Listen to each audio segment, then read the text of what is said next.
ជំនួប៉ះគ្នាជាមួយនឹងបុរសសង្ហាបើយើងគឺជាសៃតាមាជាអ្នកឈ្នះដូចជាអ្នកទាំងអស់គ្នាបានដឹងអញ្ចឹងមួយដៃងាប់គ្នាយើងដល់ពេលអញ្ចឹងទៅយើងពិបាករកគូប្រកួតឲ្យគាត់ខ្លាំងមែនតែនដល់ពេលមួយដៃងាប់អញ្ចឹងទៅមានគ្នាយើងខមមិនឲ្យវាយជាមួយនឹងគោខូច្រើនមែនតែនអញ្ចឹងហើយខ្ញុំនឹងឲ្យសៃតាមាវាយគ្នាជាមួយនឹងគោខូចាំមើលតើមួយណាជាអ្នកឈ្នះតោះចូលមកកាន់ការប្រកួតបើយើងឥឡូវយើងដាក់សៃតាមាមកបន្ទាប់មកយើងដាក់ជាមួយនឹងគោខូចាំមើលរវាងប៉ះគ្នាចាំមើលតើគាត់វាយគ្នាយ៉ាងម៉េច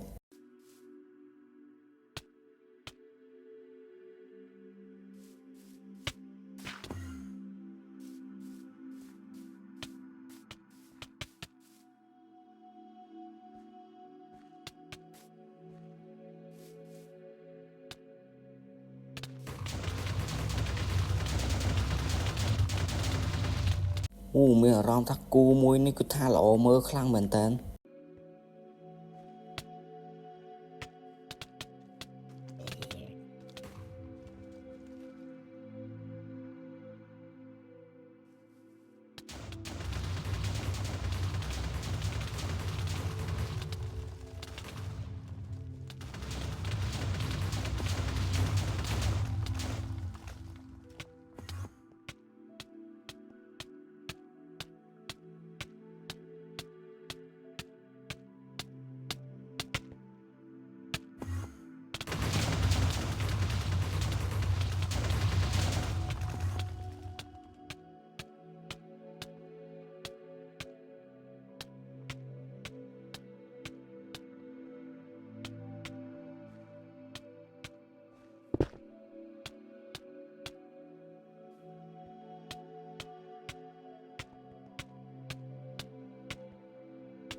គ្នាយើងឲ្យមកលេងមួយដៃរបស់សៃតាមាមើលឡើងធ្លាយដៅប៉ុណ្ណានៃ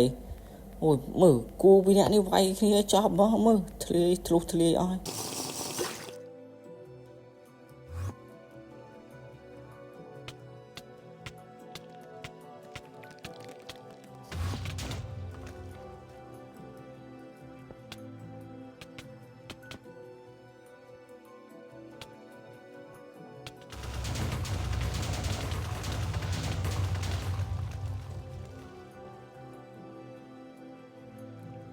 សរុបសេចក្តីមកគឺថាវាយ